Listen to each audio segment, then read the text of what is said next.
അവനത് ചെയ്യും. അവന്റെ എല്ലാ നോവലിലും ഉണ്ടല്ലോ ഒന്ന് രണ്ട് റേപ്പ്. ഈ എഴുത്തുകാരന്റെ ഉള്ളിലുള്ള ആഗ്രഹങ്ങളാണല്ലോ അവന്റെ രചനയിലൂടെ പുറത്തു വരുന്നത്. സാർ ഒന്ന് ചുമ്മാതിരിക്കുന്നുണ്ടോ? ഒരു തഹസിൽദാരെ വീട്ടിൽ കയറി റേപ്പ് ചെയ്യാനുള്ള ധൈര്യമൊന്നും കോട്ടപ്പുറത്തിനില്ല. അതില്ലാത്തതുകൊണ്ടാണല്ലോ മറ്റൊരുത്തിന് കൂട്ടുപിടിച്ചിരിക്കുന്നത്. എനിക്ക് വിശ്വസിക്കാൻ മേല. പിന്നെ എന്ത് പാടോ? പത്രങ്ങളിൽ മുഴുവൻ വെണ്ടക്കയിൽ വാർത്ത കൊടുത്തിരിക്കുന്നത്. അതിന് പത്രം എന്റെ മുഖത്തോട്ടെറിയുന്ന എന്തിന്?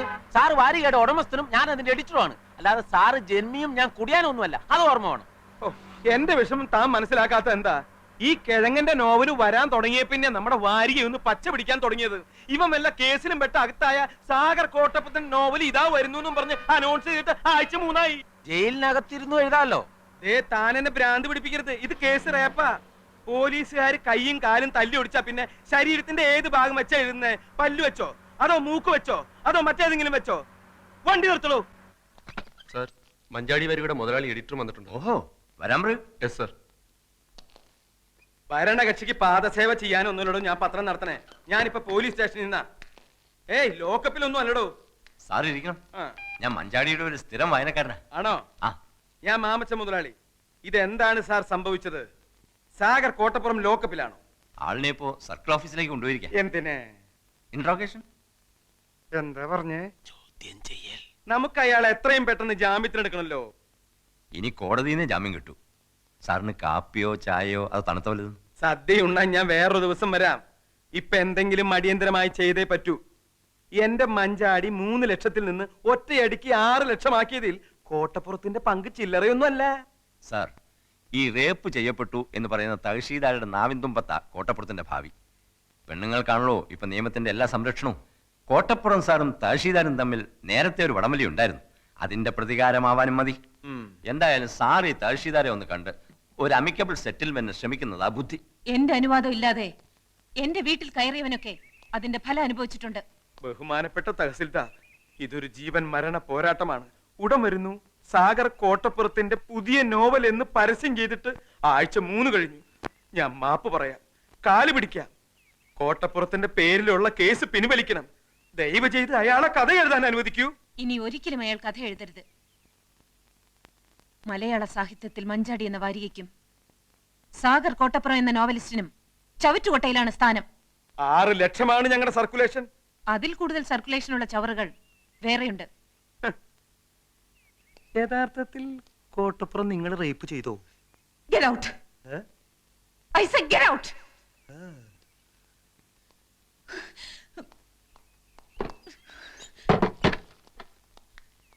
ഇവളെ ഒരു തവണയല്ല പല തവണ റേപ്പ് ചെയ്യണം. ഒരു 10-50 കൊടുക്കാന്ന് പറ. എന്തിന് റേപ്പ് ചെയ്യാനാ? അതിനല്ല കേസി നൂരാൻ. എടോ, അക്കാര്യത്തിലേക്ക് കടക്കാൻ അവൾ അതിന് നിന്ന് തരണ്ടേ? പണം കൊടുക്കാൻ ആദ്യമേ പറയേണ്ടതായിരുന്നു.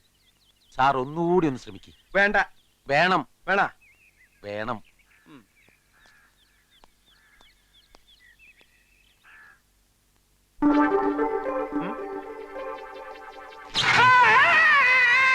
സാറേ,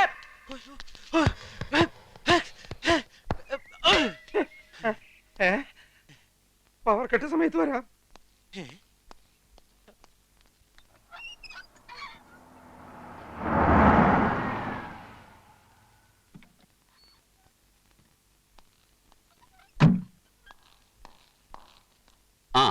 എപ്പോ വന്നു? കുറച്ചു നേരായി. എന്തായി സാർ കാര്യങ്ങൾ? വിചാരിച്ച പോലെ തന്നെ. പ്രതികളെ 2 ആഴ്ചത്തേക്ക് റിമാൻഡ് ചെയ്തു. Very good. അത് കഴിഞ്ഞ് അവരും സ്ട്രോങ് ആയിട്ട് തന്നെ നീങ്ങുന്നത്. അഡ്വക്കേറ്റ് സുകുമാരൻ നായരാ വക്കാലത്തെടുത്തിരിക്കുന്നത്. പ്രിയയോട് ഞാൻ ഒരിക്കൽ കൂടി ചോദിക്കുകയാണ്, വേണോ? നമുക്കിത് കോംപ്രമൈസ് ആക്കുന്നതല്ലേ നല്ലത്? No sir. This is not a silly case Priya. പ്രത്യേകിച്ചും പ്രതികളുടെ സോഷ്യൽ സ്റ്റാറ്റസ് കൂടി കണക്കിലെടുക്കുമ്പോൾ. പത്രങ്ങൾ ഇത്തരം കേസുകൾ കൈകാര്യം ചെയ്യുന്ന രീതി അറിയാവല്ലോ. അവരെ മാത്രമല്ല, പ്രിയയും ബാധിക്കും അത്. എന്നെ പറ്റി എന്തെഴുതിയാലും പറഞ്ഞാലും എനിക്കിപ്പോ അതൊരു പ്രശ്നമല്ല. I am already prepared to face the consequences. Okay, leave it. പ്രതികൾ പ്രിയയുടെ വീട്ടിൽ വന്നതും ദേഹത്ത് തൊട്ടതുമൊക്കെ പ്രൂവ് ചെയ്യാൻ എളുപ്പമാണ്. പ്രിയയുടെ മൊഴി മാത്രം മതി അതിന്. അങ്ങനെ വന്നാൽ 511 റേപ്പ് അറ്റംപ്റ്റ്, 7 വർഷം വരെ റിഗറസ് ഇംപ്രിസൺമെന്റാ. ഈ കേസിൽ പരിഗണിക്കില്ലെങ്കിലും ചെറിയൊരു വീഴ്ച നമ്മുടെ ഭാഗത്തുമില്ലേ? ഐ മീൻ, പ്രിയ ക്ഷണിച്ചിട്ടാണ് അവർ പ്രിയയുടെ വീട്ടിൽ വന്നത്. So what? അതല്ല, എന്തിനു വേണ്ടിയാണ് ഊതിപ്പെരുപ്പിച്ച് ഇങ്ങനൊരു കേസ് ഫ്രെയിം ചെയ്യുന്നത്? അങ്ങനെ ഒരു ചോദ്യം ചോദിക്കേണ്ടത് എന്റെ അഡ്വക്കേറ്റ് അല്ല. പ്രിയ എന്നെ വെറും ഒരു അഡ്വക്കേറ്റ് ആയിട്ടാണോ കാണുന്നത്? ഈ കേസിൽ അങ്ങനെ കാണാനാണ് എനിക്കിഷ്ടം. അവറ്റകൾ എന്നെ എന്തുമാത്രം ഹരാസ് ചെയ്തെന്ന് സാറിനറിയില്ല. ഇനിയൊരു തോൽവി എനിക്ക് വയ്യ. സാർ അവർക്ക് മാക്സിമം ശിക്ഷ വാങ്ങിച്ചു കൊടുക്കാൻ എന്റെ കൂടെ നിൽക്കില്ലേ? ഇല്ലെന്ന് ഞാൻ പറഞ്ഞില്ലല്ലോ. അത് മതി. ദാ കാപ്പി കുടിക്ക്. വേണ്ട സർ. ആ, എന്റെ സസ്പെൻഷൻ കഴിഞ്ഞു. നാളെ വീണ്ടും ജോയിൻ ചെയ്യും. ഗുഡ്. ഞാൻ വിളിക്കാം. ഇനി നമ്മൾ എന്താ ചെയ്യേണ്ടത്? തൽക്കാലം ഒന്നുമില്ല. ബെയിൽ പെറ്റീഷന്റെ ആർഗ്യുമെന്റ് കഴിയട്ടെ. ഓക്കെ സർ, വരട്ടെ. ശരി.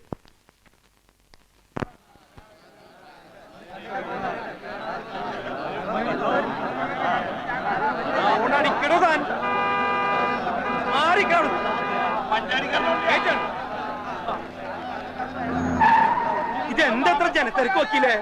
തഹസിൽദാർ ബലാത്സംഗ കേസിലെ പ്രതികളെ കാണാനുള്ള തിരക്കാവൂ. കർത്താവേ, കോട്ടപ്പുറത്തിന് എല്ലാവരും കൂടി കൈകാര്യം ചെയ്യാവോ?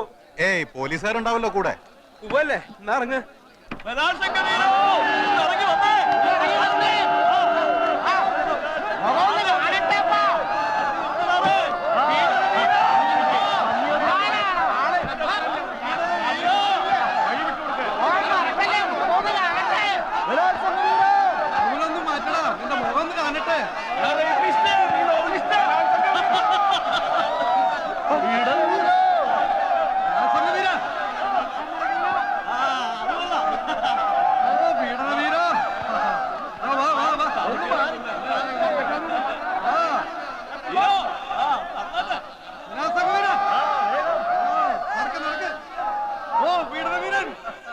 The accused 1 and 2 are released on bail.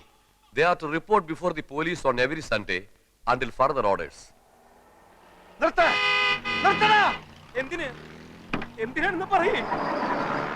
എത്രയും പെട്ടെന്ന് തലയ്ക്ക് പിടിക്കുന്ന ഏതെങ്കിലും ഒരു മദ്യം എടുത്താണോ? ഇതാ പൈങ്കിളി നോവലിസ്റ്റ് അല്ലേ? ഓ, നമ്മുടെ തഹസിൽദാരെ റേപ്പ് ചെയ്ത. എത്രയായി? 200.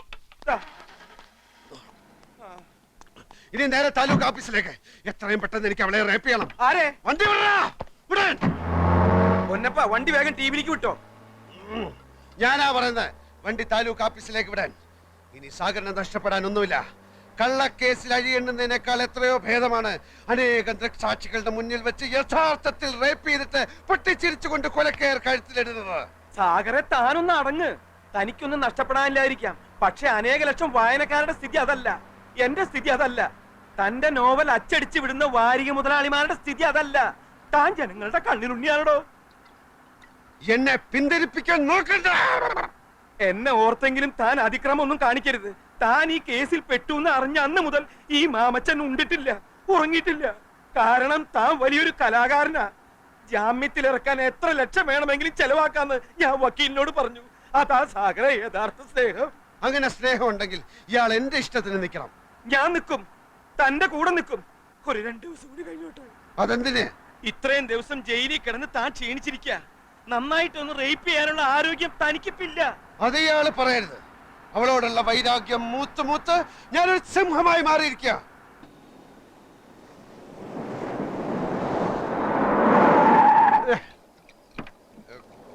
ഇതെവിടാ സ്ഥലം?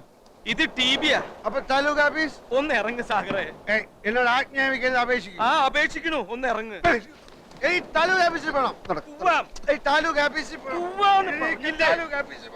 രണ്ടെണ്ണം കൂടി അടിച്ചിട്ട് പോയാ പോരെ. ഇതാ നോവലിസ്റ്റ് അല്ലേ തഹസിൽദാരെ റേപ്പ് ചെയ്ത? അതേടാ, തഹസിൽദാരെ റേപ്പ് ചെയ്ത അതേ നോവലിസ്റ്റ് എന്നാ ഞാൻ. നിന്റെ സ്വന്തത്തിൽപ്പെട്ട വല്ലവരെ വന്ന് ഞാൻ റേപ്പ് ചെയ്യണോ? പറയടാ. സ്വന്തത്തിൽപ്പെട്ട ആരും ഇല്ലെന്ന്. നിന്റെ സ്വന്തത്തിൽപ്പെട്ട ആരെങ്കിലും വന്ന് ഞാൻ റേപ്പ് ചെയ്യണോ? റേപ്പ് ചെയ്യണോ? ഇന്ന് വരെ ഒരു ഈച്ചയെ പോലെ റേപ്പ് ചെയ്യാത്ത എന്നെ എല്ലാരും കൂടെ റേപ്പിസ്റ്റാക്കി. എനിക്ക് റേപ്പ് ചെയ്യണം. എനിക്ക് റേപ്പ് ചെയ്യണേ. എനിക്ക് റേപ്പ് ചെയ്യണം.